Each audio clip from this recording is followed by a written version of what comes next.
Você sabe que até a ciência já afirma isso, que quanto mais você fala algo que te levanta, que você pronuncia palavras poderosas, ela afirma que o cérebro não sabe o que é real, ou se aquilo já pode ser tocado.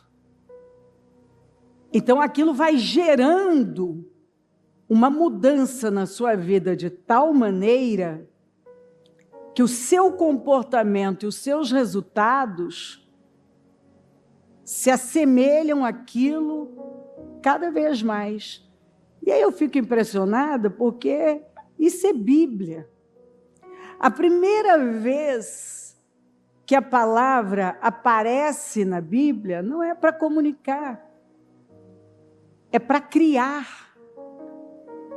Então, à medida que o Senhor foi liberando a palavra, tudo foi sendo criado e foi sendo modificado. A Bíblia diz, aliás, a Bíblia fala sobre a boca desde o começo até o fim.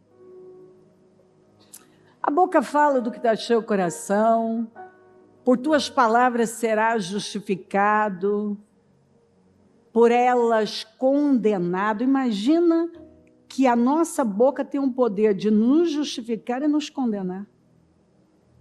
Que na língua está o poder da vida e da morte. É tão forte isso que Tiago disse que se nós controlarmos a nossa boca, nós nos tornamos pessoas perfeitas. Isso significa que é a nossa boca que nos coloca em problemas o tempo todo. Tem a boca fofoqueira, tem o ouvido fofoqueiro, tem o precipitado, tem aquele que toma conclusões, ele tira conclusões precipitadas. Nós vivemos um tempo onde as pessoas, elas não estão ouvindo nada. Elas já vão naquele impulso e elas montam um pensamento com base em nada que é racional. A verdade é que nós vivemos um tempo em que as pessoas não pensam, elas reagem. Porque se elas pensassem, elas com certeza não fariam muitas coisas que fazem. Aí eu ouvi falar de um documentário, eu nem tinha conhecimento disso, né? E aí, olha que coisa interessante. Uma escritora asiática, Marie Kondo, ela fez um livro chamado A Magia da Arrumação, que para nós dá para perceber que ela deve ter tirado muita coisa da Bíblia, né? Porque a Bíblia mostra isso claramente, que eu posso chamar do milagre da arrumação, o milagre da organização. A Bíblia fala tanto sobre ordem, sobre organização, sobre fazer as coisas ordenadas. Você vai encontrar na Bíblia direções claras de Deus dar medidas, Deus especificar a madeira na construção da arca e na construção do tabernáculo e dos utensílios, na construção do templo. Gente, o que não falta, não faltam versículos que falam de organização. Porque uma vida organizada é uma vida abençoada. Isso é claro na Bíblia. Aliás, o Salomão entendeu tanto isso, que você vai ver em Provérbios, ele falando sobre tudo, sobre uma vida familiar organizada, uma vida financeira organizada, relações organizadas, né? Relacionamentos bem organizados. E aí, os pesquisadores foram, levantaram vários para ir estudar o fenômeno que é isso? Como é que um livro se torna best-seller, ganha lugar em tudo, ganha espaço, se torna o mais vendido, e de lá para cá, por 20 anos, os livros mais vendidos lá são sobre organização. E o livro dessa moça virou série na Netflix. Aí eles ficaram chocados porque é o livro mais...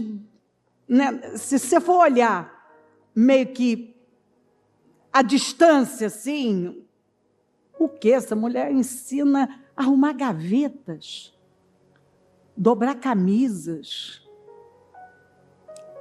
organizar coisas do dia a dia. E aí eles chegaram à conclusão que, especialmente o jovem americano, estava com a vida tão bagunçada, tão desorganizada, que os pais soltaram e deixaram aquilo sem disciplina, as famílias sem disciplina, que aquilo foi como um descortinar para eles. Eles começaram, ao ler o livro, que fala de coisas básicas. Eles começaram a ver o quanto isso trazia um renovo de energia. O quanto arrumar o quarto fazia bem. Levantar, arrumar a cama, arrumar aqueles armários bagunçados.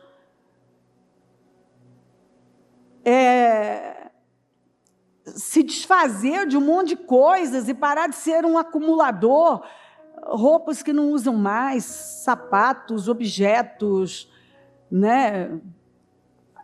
fazer uma limpa na casa, no escritório, carros imundos. E aquilo foi trazendo um bem-estar. E aí, a partir daí, desse fenômeno, um livro sobre organizações do dia a dia, que você jamais trataria como uma coisa muito importante, já que parece que algumas coisas são tão óbvias, mas chegar à conclusão que o que parece óbvio estava longe de ser para muita gente. Que tinha gente que não sabia de verdade arrumar uma gaveta, dobrar uma camisa, organizar a sua própria vida. E daí muitos estudos foram feitos para entender esse comportamento, o quanto isso fez diferença na vida das pessoas, o quanto uma vida organizada pode realmente mudar uma vida, uma pessoa. E a Bíblia, ela diz, olha, se o machado está cego e sua lâmina não foi afiada, é preciso golpear com mais força. Agir com sabedoria assegura o sucesso. Aí não é difícil, tem até a história do homem que estava lá batendo para tentar cortar uma árvore. E aí alguém viu a dificuldade dele, veio e falou: afia esse machado que você vai muito mais rápido. O homem diz: não tenho tempo, não tenho tempo. O tempo que ele ia gastar menos tempo afiando e menos tempo para derrubar a árvore, pois ele não afiou e levou muito tempo e despendeu uma energia absurda. E aí o sábio conclui dizendo: agir com sabedoria assegura o sucesso. E sabedoria, obviamente, o princípio é temer a Deus. Então, é você pegar os princípios da palavra de Deus e não só buscar conhecê-los, como aplicá-los à sua vida. Porque tem gente que até conhece, mas não sabe aplicar. Ele nunca para aplicar. Então, se ele parasse para botar ordem na vida dele, porque a Bíblia está cheia de ordem. Jesus tinha, a Bíblia fala de costume, né? Ele tinha hábitos bem definidos. Você vai ver sobre o costume de Daniel, orava 3 vezes ao dia, o costume de Davi, que adorava o Senhor 7 vezes ao dia. A Bíblia vai falar dessa vida que é preciso você ter uma rotina. A Bíblia vai falar muito sobre o pecado da preguiça, porque preguiça é pecado. Uma vida preguiçosa, onde a pessoa ela está o tempo todo buscando o conforto e ela foge da responsabilidade. Ela vive pelo direito, pela necessidade dela, pela conveniência, e ela nunca vai e faz aquilo que vai mudar a vida dela. Então, por exemplo, Salomão falou muito sobre o preguiçoso. Você lê Provérbios, você vai ver o quanto ele combate a preguiça. Porque a preguiça vai fazer tudo desmoronar. Uma vida preguiçosa, de acordo com Salomão, é uma vida de miséria. O preguiçoso, ele é miserável. Né? O preguiçoso, a casa dele, Salomão vai falar que o muro está caindo. Está tudo desabando na vida do preguiçoso. É uma vida sem ordem, sem disciplina. A Bíblia vai ensinar sobre a ordem dentro da família. Por exemplo, a mulher de Provérbios 31, que é a mulher bíblica, né? Não é, por isso que eu falo, né? Nós precisa voltar para a Bíblia e se livrar desse pensamento cultural que está desgraçando com as famílias. Você vê uma mulher que tem ordem. Ela levanta cedo, ela tem uma vida bem disciplinada, com rotina, com ordem. Né? Você vai ver o homem da Bíblia, ele é um homem que trabalha, que defende a sua casa, que tem um esforço genuíno, né, para defender os seus e trazer o sustento para essa família. Essa família educa bem os filhos. Esses filhos têm disciplina. Tanto que a Bíblia vai falar que o Senhor disciplina quem ama e que o pai e a mãe que disciplinam o filho mostram amor. Ou seja, a vida precisa de disciplina. Né? Nós precisamos organizar a nossa vida e já é comprovado que uma mente bagunçada, você vai ver um ambiente bagunçado, uma vida bagunçada.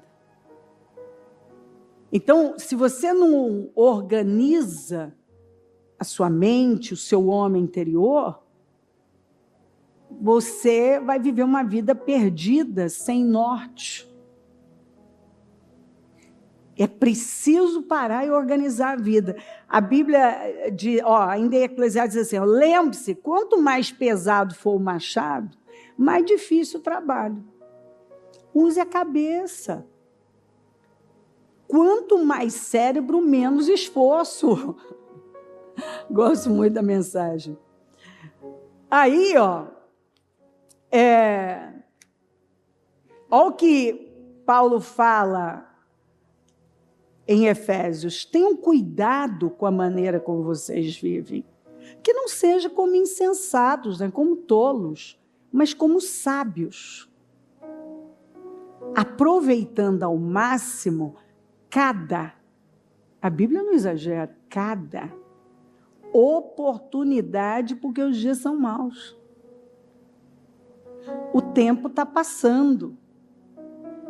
E Jesus deixou claro que nós não temos o ontem, nós não temos o amanhã, eu tenho hoje para tomar as decisões que eu preciso tomar. Para decidir aqui e colocar isso em prática. Colocar ordem na minha vida, sabe? Começando, eu sempre falo, pelas gavetas, pelos armários. Às vezes, você nunca fez aquela boa limpa na sua casa para refrigerar, sabe? Tirar um monte de coisas velhas. Porque isso tem a ver com a vida da gente, porque há tempo para tudo. Eu vou ler essa escritura para você, ó. Porquanto não sejam insensatos, porque isso é coisa de insensato, mas procurem, porque isso não vai acontecer do nada. Você tem que querer, tem que colocar um esforço de verdade nisso. Você precisa procurar. Procurem compreender qual é a vontade do Senhor. Você não pode viver só eu quero saber qual é a vontade do Pai. Bom, começando pela palavra, que você arrume a sua vida, arrume sua casa, suas gavetas, arrume a cama. Você arrumou a cama hoje antes de sair de casa? Então, arruma a cama, né? Não pode ser igual aquela pessoa que a gente fala, você precisa arrumar a cama, mas para quê? Vai bagunçar novamente? Não se embriaguem com vinho, que leva à libertinagem, mas deixem-se encher pelo Espírito Santo. Então, tem gente se embriagando com muitas coisas que podem representar esse vinho, né? Que vinho fala na Bíblia de alegria. Então, você pode se embriagar, né? Você ficar ali na internet vendo muitas coisas engraçadas, você compra, você come, pode trazer uma sensação de bem-estar momentâneo. Mas se isso é uma vida desordenada, porque lazer todo mundo tem que ter, um momento de descanso, né? Um sono reparador, mas não dá para você viver se embriagando com vinho e ter uma vida poderosa. Você precisa se encher do Espírito Santo, todos nós. Falando, o que você fala tem todo o poder. Não adianta fugir disso. A boca fala do que está cheio o coração. Então, preste atenção no que você fala. Talvez você está o tempo todo se adoentando sua família, magoando pessoas, porque você não mudou aqui dentro. E a sua maneira de falar está atraindo o pior para a sua vida. Falando entre si com salmos, hinos, cânticos espirituais, cantando e louvando de coração ao Senhor. Olha que maneira poderosa. Eu canto, eu declaro a palavra, eu louvo o Senhor, eu abençoo a minha vida, eu abençoo a vida das pessoas, dando graças constantemente a Deus por todas as coisas. Já é sabido, gente, que a gratidão é um santo remédio. A gratidão é um santo remédio. E quando você encontra uma pessoa grata, ela pode estar passando pelo momento mais difícil, mas você vê uma pessoa que te acrescenta a nossa vida, porque o grato não é amargo. E é duro você conviver com pessoas amargas. Aliás, a Bíblia manda não conviver, né? Que a Bíblia é tão maravilhosa que ela chega a dizer para você, ó, homem afia homem. Então, você quer ser bem afiado? Anda com alguém ingrato, generoso. Mas se você está escrito assim, ó, o sábio disse, ó, não ande com gente mal-humorada. Porque você vai acabar imitando a conduta dessa pessoa. Jesus ainda disse assim, ó, sobre relações, ele ensinou muito sobre isso, tanto que ele resumiu 10 mandamentos em 2, né? Amar a Deus acima de tudo e as pessoas. E ele disse, ó, cumprimentar as pessoas, tratar bem as pessoas, pagão faz isso. Então, nós que somos cristãos, precisamos ir além. Porque qualquer pagão, Jesus falou, sabe cumprimentar, dar bom dia, dar boa tarde, tem um bom dia. Qualquer pagão. E ele disse assim, ó, se a nossa justiça não exceder a dos fariseus, nós não vamos herdar o reino dos céus. Dando graças constantemente a Deus, Pai, por todas as coisas, em nome do nosso Senhor Jesus Cristo. Eu agradeço por isso, em nome de, inclusive trazendo a existência, né? Porque olha só, o ímpio pega isso para a vida e fala que funcionou na vida dele. Né? Que eles chamam de lei da atração, não sei o quê. E nós sabemos que, na verdade, isso é Bíblia. O princípio é tão forte que funciona para ímpio. Traga à existência o que não existe. Eu começo a declarar a palavra. Não é o que o Senhor falou em Isaías 54? Ele mandou fazer o quê, gente? Cantar em meio a quê? A todas as alegrias e vitórias e 15 filhos de uma vez só? Em meio à esterilidade. A mulher não tem marido e não tem filho. E o Senhor está dizendo, canta as vitórias, porque a coisa vai acontecer. Canta. Aí o ímpio pega, faz. O princípio é tão forte que funciona até para quem não sabe que é bíblico. O princípio é forte. Porque é um princípio, é uma lei, né? Princípio é uma lei imutável. É atemporal, não importa o tempo. Ela funciona. As palavras que você libera estão moldando a sua vida. Estão criando o seu futuro. Sujeitem-se uns aos outros por temor a Cristo. Ó, sujeitem-se. Olha essa palavra. Uns aos outros por amor a Cristo. Ô, meus queridos, deixa eu te dizer uma coisa. Se uma pessoa não puder ter alegria dentro da igreja, da casa do Senhor, aí acabou tudo. Então, por favor, nós como cristãos, nós temos o dever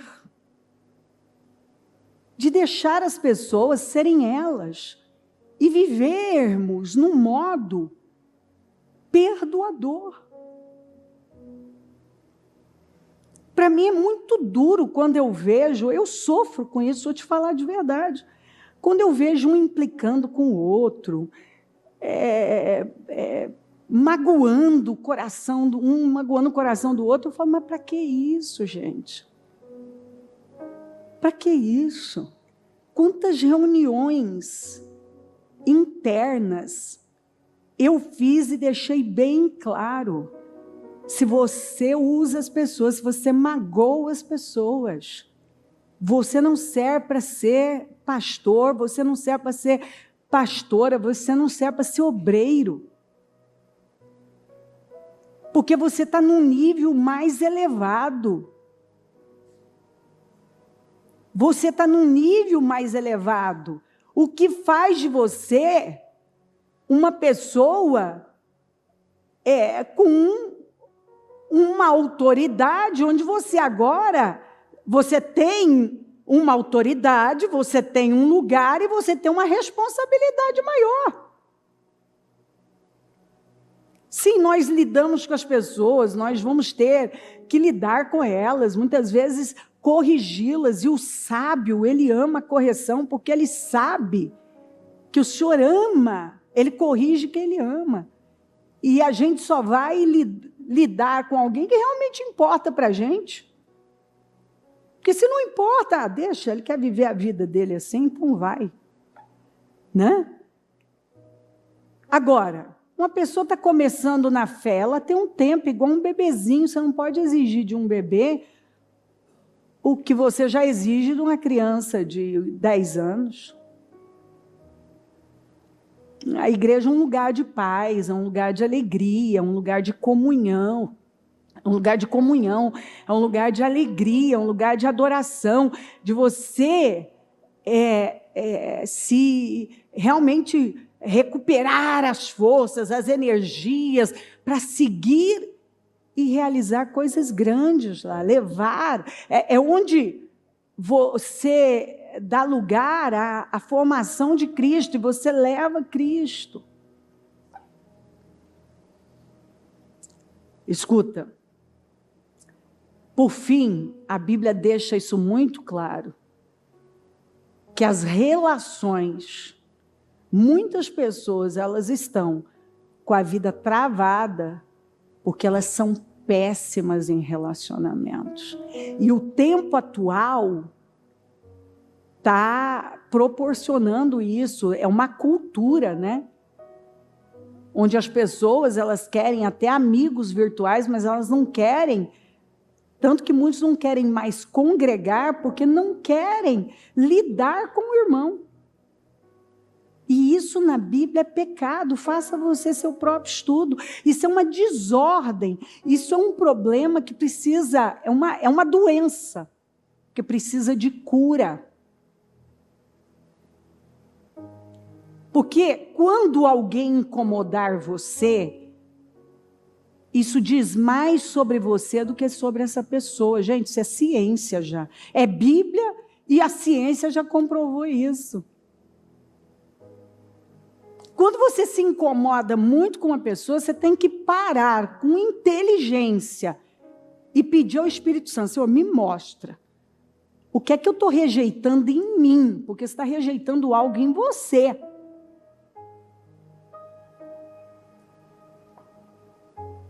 O que está errado, Senhor? Porque essa pessoa me irrita. Quantos pais que tiveram problema com os filhos que eram parecidos com eles? E ele estava rejeitando, não era nem o filho, era ele. Eu me lembro de um testemunho de uma mulher, há muitos anos, ainda na Andonep. Foi muito difícil ouvir o testemunho daquela mulher, porque até então nunca tinha ouvido sobre aquilo, né? De uma mãe odiar a filha biológica. Mas ela tinha tanto ciúme da filha com o pai, mas ela tinha tanto ciúme daquele homem, que ela tinha ciúme até da filha. Ela chegou ao absurdo da menina, aos 3 anos de idade, ela expulsar a menina de casa. E a menininha ir lá, a menininha com 3 anos, pegar uma sacolinha, botar umas coisinhas e estar saindo, e ela gritar com a menina, e bater na menina, dizer: onde é que você está indo? A menina falou: eu vou morar com a minha avó, você me mandou embora. E ela tinha... depois eu peguei um outro caso, esse já foi aqui eu estava no interior, lá na Badi. Essa mulher entrou em surto, pois ela tinha tanto ciúme da filha dela mais velha, com o pai também, que um dia ela botou a menina para fora de casa, a menina ficou na calçada, no sol, choveu. Quando o pai chega à noite, ela estava o dia todo sem comer na rua, porque a mãe não deixava ela entrar dentro de casa. E aí levaram essa mulher para a gente, e essa mulher gritava, possessa por demônios. Aí, olha só, ela fez isso com a filha, né? Não aparece do nada que o marido nem sabia que tinha uma filha já com 10 anos. E aí a mãe dessa menina, que ele teve um relacionamento lá atrás, abriu um processo, não sei o quê. Enfim, a mulher quase enlouqueceu. Ali foi quando ela começou a olhar com outros olhos para a filha. Mas assim mesmo, ela fazia questão de pegar o menino, abraçava, beijava o menino, dizia que amava e olhava para a menininha e dizia, você foi a pior coisa que aconteceu na minha vida. Era coisa assim, se eu contar para vocês os detalhes, você chora. Você fica abatido, porque eu fiquei. Então são pessoas... detalhe, esse povo está tudo dentro de igreja. Tudo dentro de igreja. Então eu posso ficar aqui contando para você tantos testemunhos de gente. Um dia eu tive que dizer para uma mulher que todo mundo na cabeça dela olhava para o marido dela. Desculpe, por favor, a minha franqueza. Mas isso eu disse para ela, então por isso que eu posso dizer para você. Eu falei para ela, minha filha, fique em paz. Eu tenho certeza que não tem duas igual você que quer. Pode ficar em paz, eu lhe garanto. Eu garanto a você. Eu acho bom ele mesmo segurar, porque... Mas o mundo olhava para o cara, eu falei, minha filha, teu marido é rico? Não, eu até ganho mais do que ele. Bom, minha filha, bonito eu já sei que ele não é, né? Aí o cara, pelo menos, se ele fosse rico, né? Mas assim, é feio e pobre, minha filha. Feio e pobre. E você acha que todas as mulheres da igreja estão atrás do cara? Todas as mulheres do mundo estão interessadas? Minha filha, sua autoestima é muito baixa. Você precisa se curar. Você precisa se curar, porque o problema são os teus olhos. Jesus falou sobre isso. Se os teus olhos forem bons, todo o teu corpo terá luz. Se forem maus, você só vai atrair treva. Tudo é trevas para você. Tudo é trevas.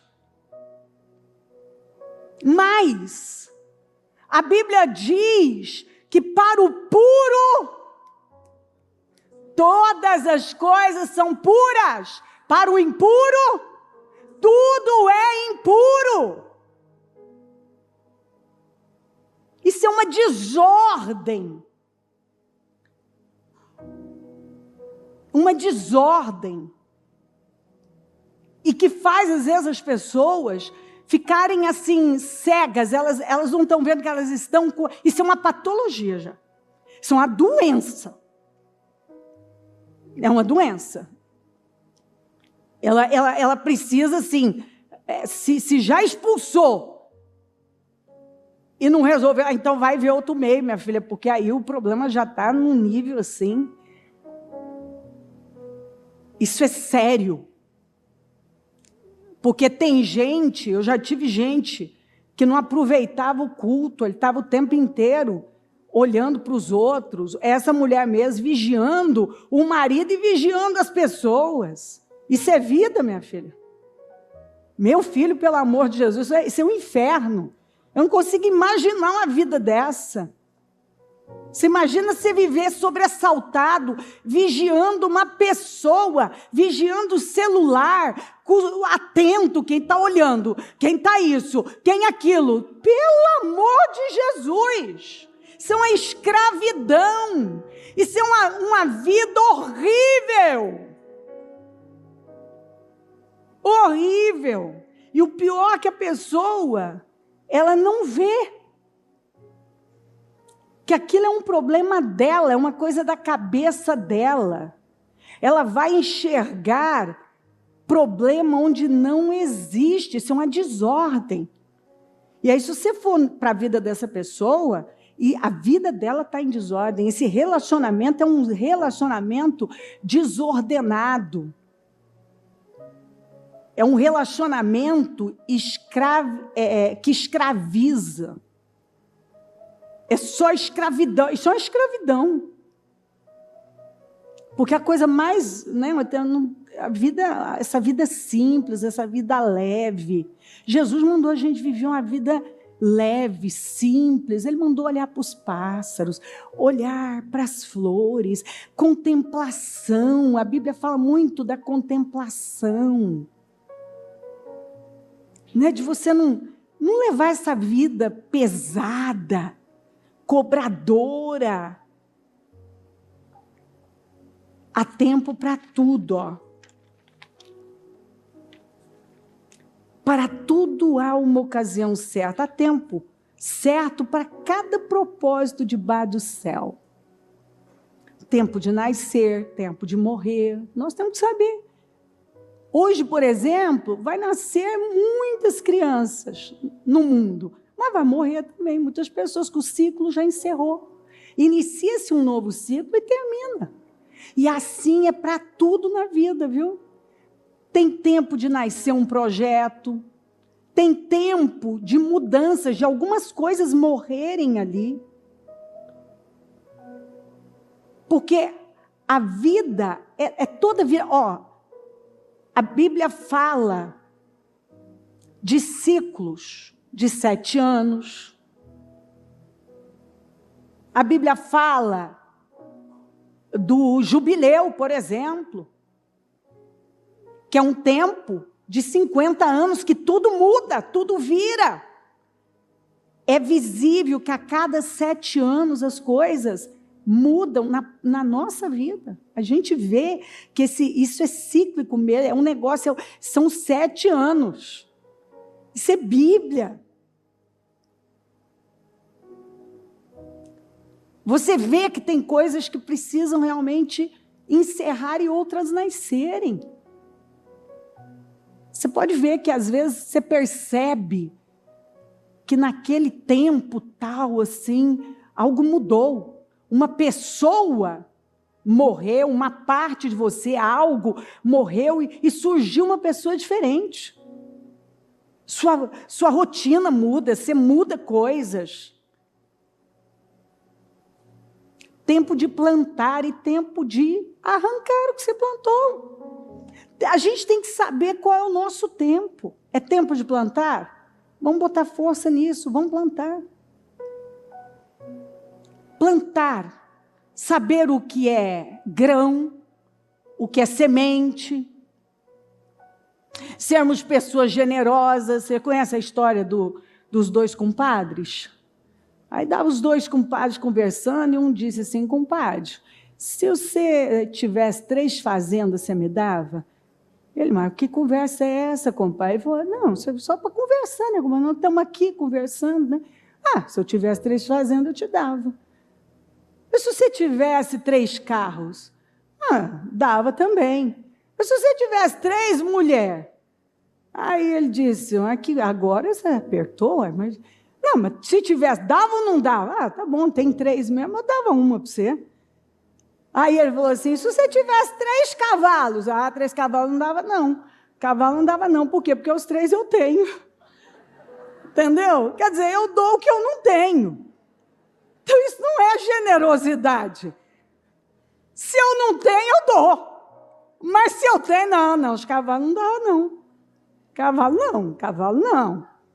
Cavalo não dá não. Por quê, compadre? Porque cavalo eu tenho, meu filho. Então, assim, ele nunca foi generoso na vida. Nunca esteve dentro dele. E a gente tem que saber, às vezes Deus vai mandar você dar um passo de fé para abençoar a vida de uma pessoa, para assumir algo no reino de Deus, que ali na frente você vai ver essa colheita. Tempo de matar e tempo de curar. E é verdade, tem tempo que é hora de matar muita coisa. E a gente tem que saber o que precisa morrer na nossa vida. E tem coisas que não é para morrer, é para curar. Tem área que você achou que já está morto, isso aí está doente, está capenga, e o Senhor está dizendo, não, eu vou curar essa área da sua vida, eu vou curar isso aqui. Eu vou curar. Tempo de derrubar e tempo de construir. Nós vamos saber qual é o tempo que estamos vivendo. Eu acredito que é tempo de a gente derrubar muita coisa que não tem servido para nada. Construções tolas que precisam ser derrubadas, sabe? Um padrão, uma mentalidade, é o que Deus mais tem falado. Essa mentalidade escrava não dá não. Tem que voltar para a Bíblia. Se você ler em Atos 16, acho que 13, né, fala do Paulo procurando um lugar para orar à beira do rio. Sabe, você aprende cada coisa assim na Bíblia, que você fala assim, sabe, eu preciso destruir de vez essas minhas construções rígidas, tolas, engessadas. Não quero isso aí mais não. Eu preciso fazer, né? Eu já coloquei aqui aquela roda da vida. Eu preciso fazer pontuar cada área da minha vida e ver qual que está com uma nota baixa e essa roda não gira. E eu ir lá e organizar a minha vida. Tem gente que o problema da vida é o financeiro. Está sempre com problema financeiro, mas porque é uma desordem. É um padrão que precisa ser desconstruído e construído o padrão bíblico. A Bíblia está cheia de bons exemplos e de exemplos que ela mostra para nós, não segue esse aqui não. Não segue esse exemplo não. Tempo de chorar e tempo de rir. É tempo de chorar? Isso está me levando a algum lugar. Tem um tempo de dor. E eu não posso desperdiçar a dor. Use bem a sua dor. Às vezes aquele período de dor é um período para você reorganizar suas prioridades. Toda vez que eu estou num período de dor, eu sei que é para o meu... porque a dor é um megafone de Deus. Você ouve coisas que você não estava ouvindo. E aí você para ir lá. Organizar áreas que Deus queria que você desse uma atenção especial. Né? A Bíblia tem princípios incríveis em toda parte, né? Tempo de rir. Você está no tempo de rir? Aproveita. Sabe, aproveita o tempo que você está vivendo. Porque a vida é feita de ciclos, de estações. Tempo de prantear e tempo de dançar. É um momento de luto, passa o luto. É importante viver o luto. Não muito tempo, mas a Bíblia dá um tempo para a gente viver aquele luto. Mas também não pode ficar a vida inteira no luto. Porque vem um tempo, o tempo de dançar. Então dance, aproveita. E sabe o que eu fico olhando essa fase, né, minha com netos e tal? O que me consola, né, às vezes eu vejo agora essa distância das meninas que eu não posso acompanhar diariamente, igual eu posso acompanhar os meninos, o quanto eu lutei para aproveitar, e quando eu estou com elas, o quanto eu luto para aproveitar. E você vê o quanto é rápido, o quanto eles vão ficando cada vez mais independentes, E é o ciclo normal, natural da vida, e tem que ser assim, porque se não for, está normal. Né? É interessante que outro dia você que dirigia e conduzia, agora eles têm opinião e dão opinião na sua vida. E você também saber ouvir e ir aproveitando os momentos, porque tudo vai passando. Tudo tem fases, né? E toda fase carrega uma beleza extraordinária quando você está olhando para ela, né? Tempo de espalhar pedras e tempo de ajuntá-las. Você vê que tem um tempo que Deus espalha tudo. E aí não tem um tempo que Ele começa a juntar tudo? Tem um tempo que você percebe que é hora de ficar mais longe, que você percebe que é um tempo de separação mesmo. Aí chega um tempo em que Deus ajunta novamente, até coisas e pessoas que você nunca imaginou poderiam ser ajuntadas, né? Tempo de abraçar e tempo de se conter. Se é tempo de abraçar, abraça. Abraça. Não se priva de abraçar, abraça. Abraça o irmão, o filho, o companheiro. Abraça.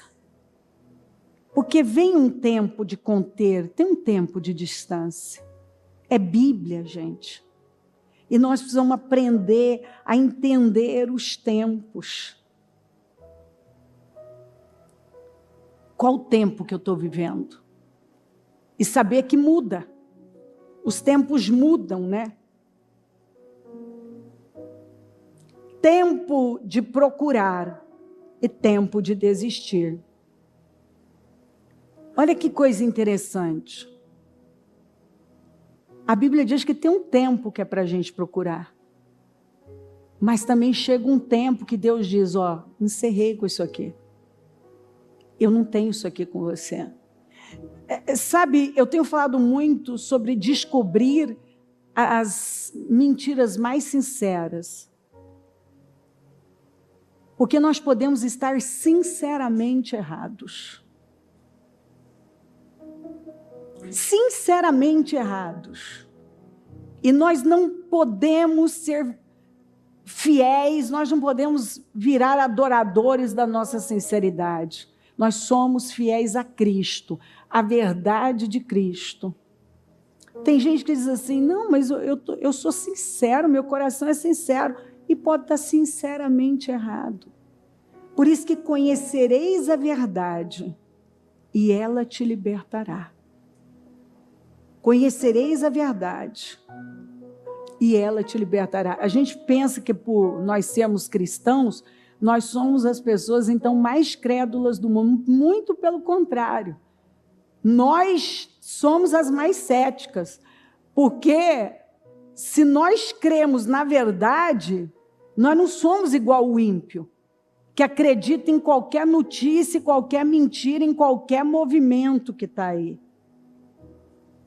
Quando você conhece a verdade, nenhuma notícia que está acontecendo, está aí em toda parte, vai ter uma influência sobre você. Porque você é fiel à verdade, você já conhece a verdade. Né? E por conhecer a verdade, você já de cara é capaz de rejeitar qualquer notícia, movimento e ideias. Tempo de guardar e tempo de jogar fora. Eu gosto muito desse aqui. Porque esse aqui dá muito assunto. Tempo de guardar. A gente tem que saber o que é para ser guardado, É tempo de guardar. Mas também nós temos que saber quando chegou o tempo da gente jogar fora. Sabe? É tudo. Leva isso para tudo. Tem imagens, tem objetos, tem muita coisa que Deus claramente está dizendo para nós, não é mais para você guardar isso aqui não. Não guarde isso aí não, que isso aí vai trazer problema para você. Isso aqui é coisa velha, isso é lixo já. Jogue isso fora. Jogue isso fora. Eu comecei falando com você sobre organização. Que já por 20 anos, os livros mais vendidos nos Estados Unidos é sobre organização. Que essa escritora Marie Kondo, ela fez um livro que virou best-seller, e se você ler o livro, você não vai ver nada demais. Dependendo da sua cabeça, você vai achar uma coisa até boba. Mas para você ver o tanto que as mentes estão desorganizadas e as pessoas estão desorganizadas. Elas não sabem mais discernir os tempos, elas não sabem organizações básicas. Elas não sabem.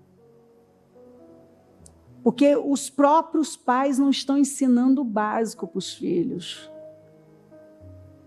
Tempo de rasgar e tempo de costurar.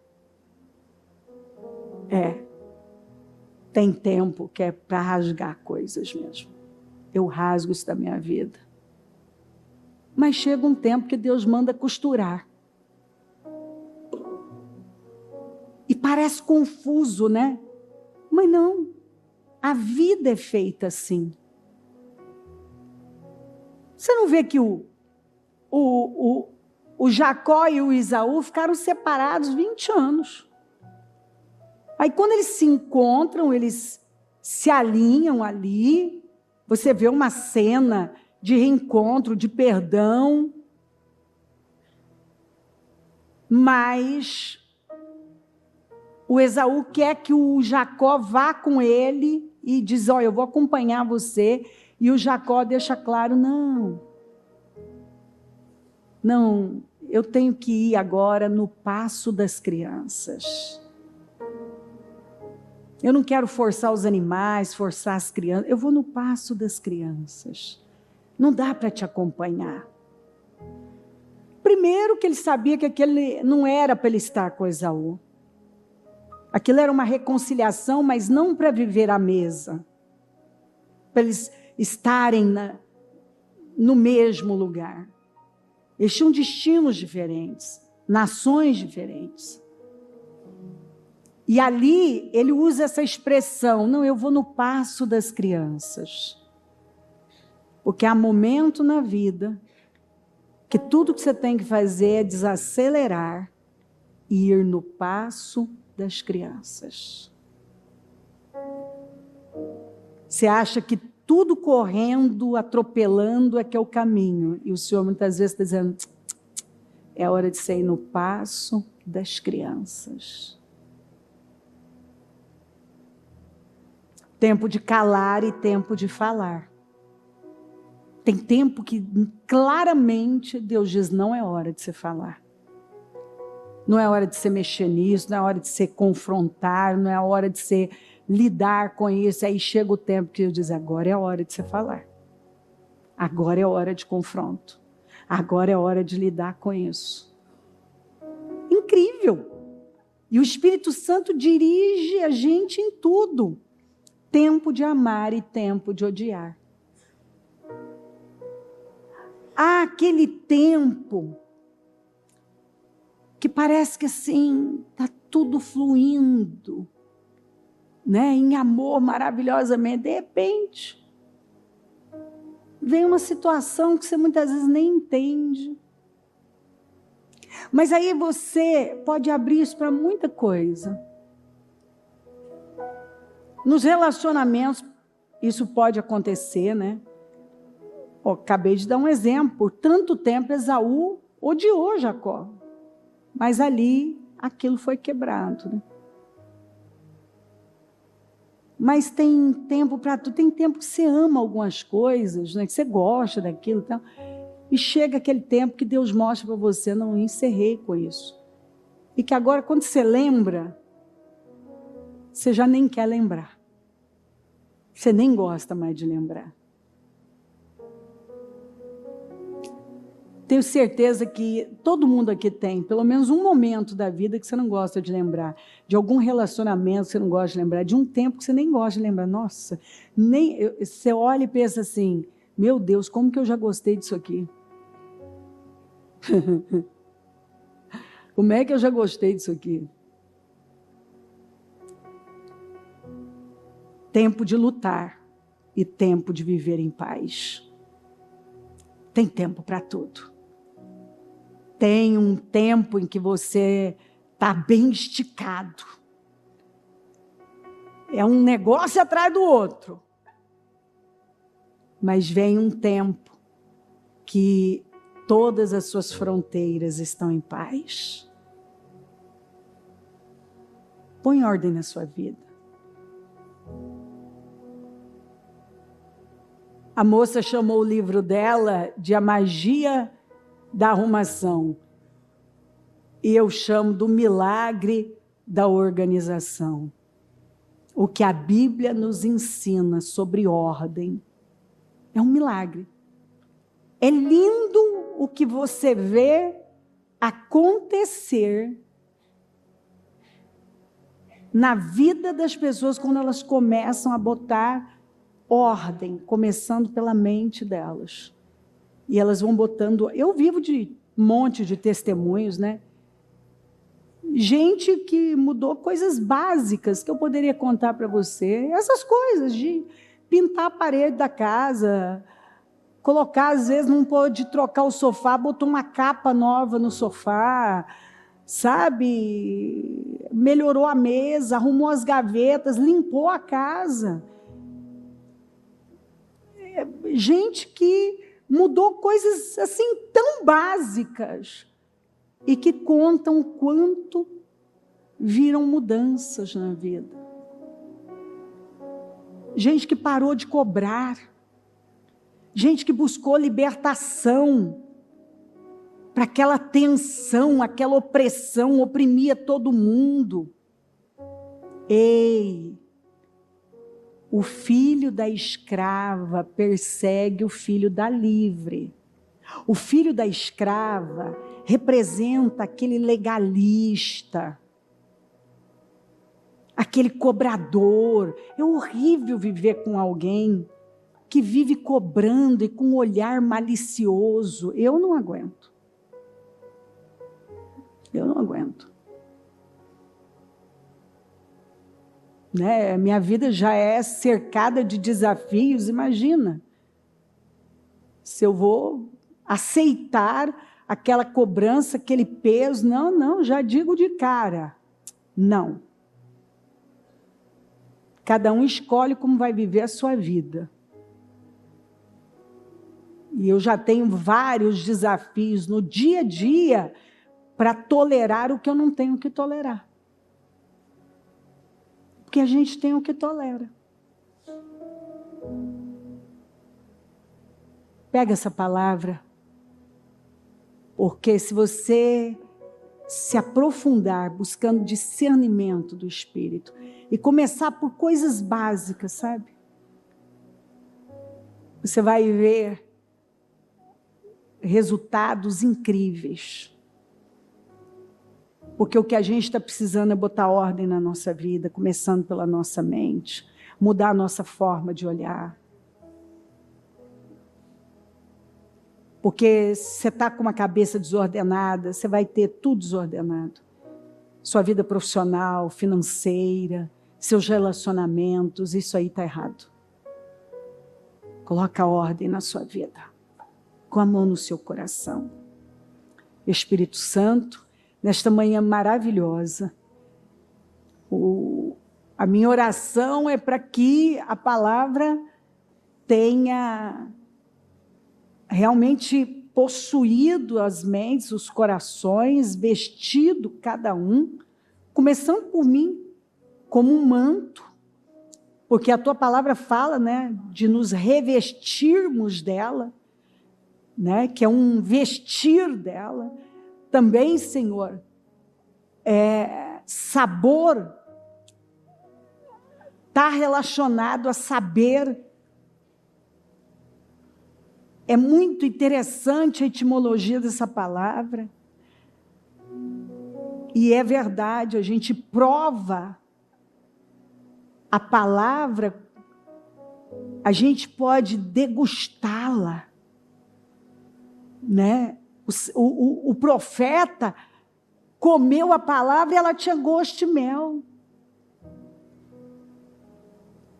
E eu oro para que cada um receba a sua palavra agora e sinta o gosto doce do mel. Porque a tua palavra nos ensina como viver. É incrível. Ela ensina sobre leis básicas sanitárias, sobre higiene, sobre banho, sobre conselhos, sobre ordem de forma geral. Como criar filhos, como conduzir uma família, como conduzir as finanças. Eu fico impactada com a maravilha da tua palavra, Senhor. Eu vejo gente correndo atrás de tantas coisas e a tua palavra ensina sobre tudo. Sobre tudo.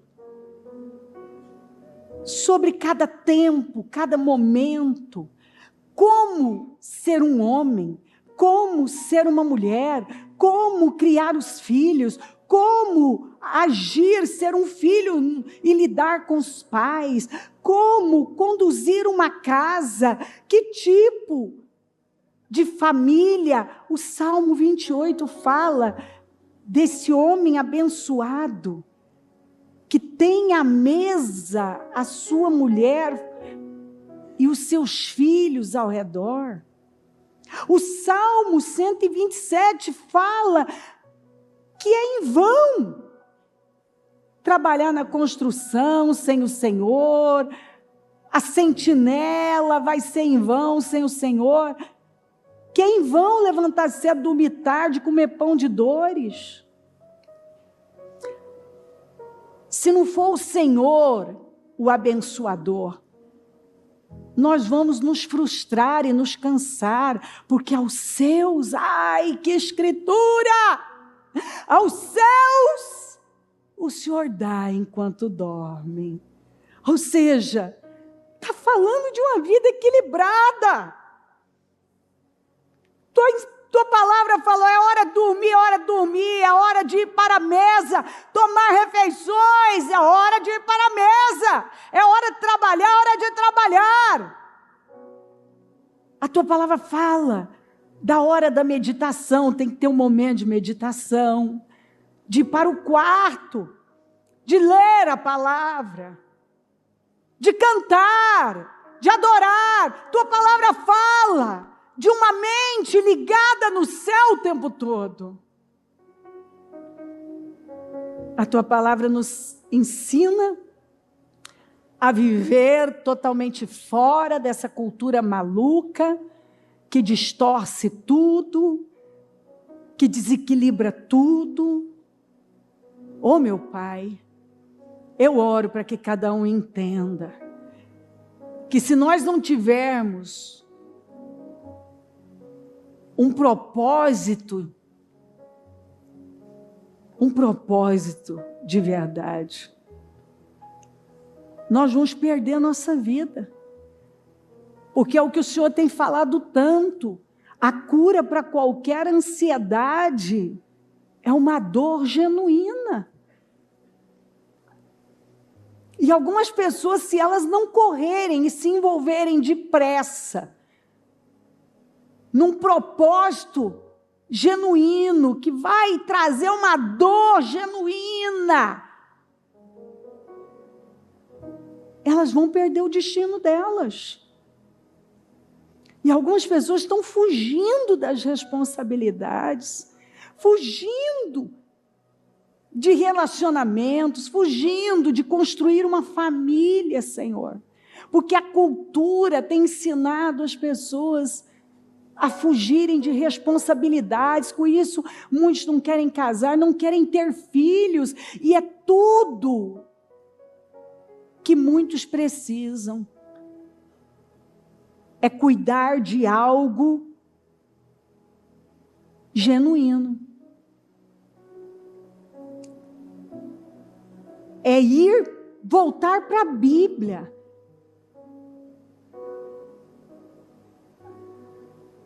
Muitos não querem cultuar, Senhor.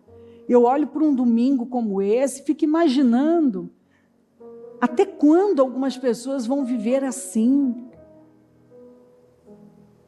sem nenhum compromisso com o Senhor. Sem compromisso, e elas não entendem que elas precisam começar bem a semana, adorá-lo, estar aqui, em comunhão com os irmãos, com o céu.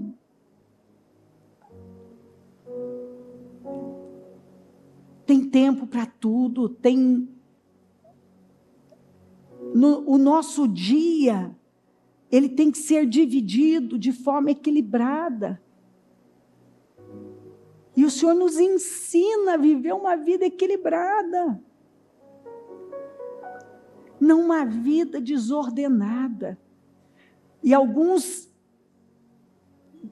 estão confusos e com tudo atrapalhado, e o Senhor está dizendo, tudo que você precisa é botar ordem. O problema da sua vida é que o seu financeiro está em desordem, sua família está em desordem, as prioridades estão totalmente desalinhadas da verdade. O que você colocou como prioridade não está no topo. Você precisa ter as prioridades bíblicas. Às vezes, Senhor, tem gente que diz, eu não posso parar, e o Senhor está parando alguns. Eles são obrigados a parar. Porque o Senhor está dizendo, assim não dá para você continuar. Eu estou parando você, porque você não pode mais continuar assim. Eu não te chamei para você viver para você. Eu chamei você para você viver para algo que vai além de você. Você precisa ter um propósito real. O que você está fazendo pelo meu reino, pelas pessoas, pela sua própria família.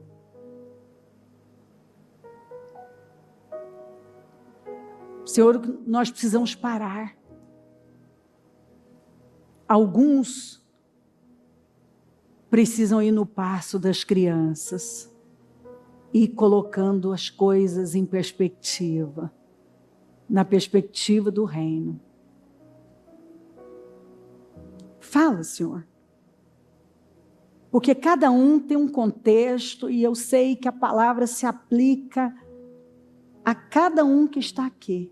Cada um sabe. Alguns sabem que literalmente precisam fazer uma boa arrumação, uma boa faxina em casa. Sabem que reclamam das finanças, mas a vida vive bagunçada. Gastam mais do que ganha. Porque isso já foi dito várias vezes. Não é quanto ganhamos, mas quanto gastamos. E muitas vezes o Senhor vai nos ensinar. Primeiro eu tenho que aprender a viver com aquilo que vem até as minhas mãos e ser fiel no pouco. Para que o Senhor possa nos levar para muito. Tem gente que quer sair de 0 a 100 de uma vez. E o Senhor nos ensina que a vida é um processo. se eu não sei viver com o que eu ganho e administrar e ser fiel no pouco que está nas minhas mãos, o Senhor nunca vai poder colocar muito. Espírito Santo, fala aos corações, assuma essa reunião e se manifesta aqui poderosamente, e que nenhuma pessoa saia da mesma forma, mas que mudanças profundas estejam acontecendo agora e decisões sábias estejam sendo tomadas. Muito obrigada. Manifeste-se aqui no nosso meio, assuma o trabalho e que possamos sair daqui num outro nível, com a nossa mente liberta, renovada, transformada, com as coisas alinhadas, né? Com a nossa mente alinhada para que possamos botar alinhamento na nossa vida. Muito obrigada. Eu te amo, Senhor. Passa do teu sangue, acampa os teus anjos aqui. Nenhuma ferramenta preparada contra nós prosperará, e toda língua que se levantar em juízo, tu a condenarás. Amém, amém, amém. O Evangelho de Jesus Cristo é a boa notícia. Jesus tomou o nosso lugar pela punição do pecado, para que pudéssemos entrar em seu lugar de vida eterna. Eu convido você agora a se voltar para o Senhor em seu coração e dizer: eu o recebo como meu Senhor e Salvador. Eu entrego tudo nas suas mãos. Eu deixo todas as partes da minha vida que não o honram e passo a viver a partir de hoje intencionalmente para servi-lo, honrá-lo e celebrá-lo como meu Senhor e Salvador. Jesus é a porta de salvação, é o caminho, a verdade e a vida. Ele é o pão da vida e Ele te ama.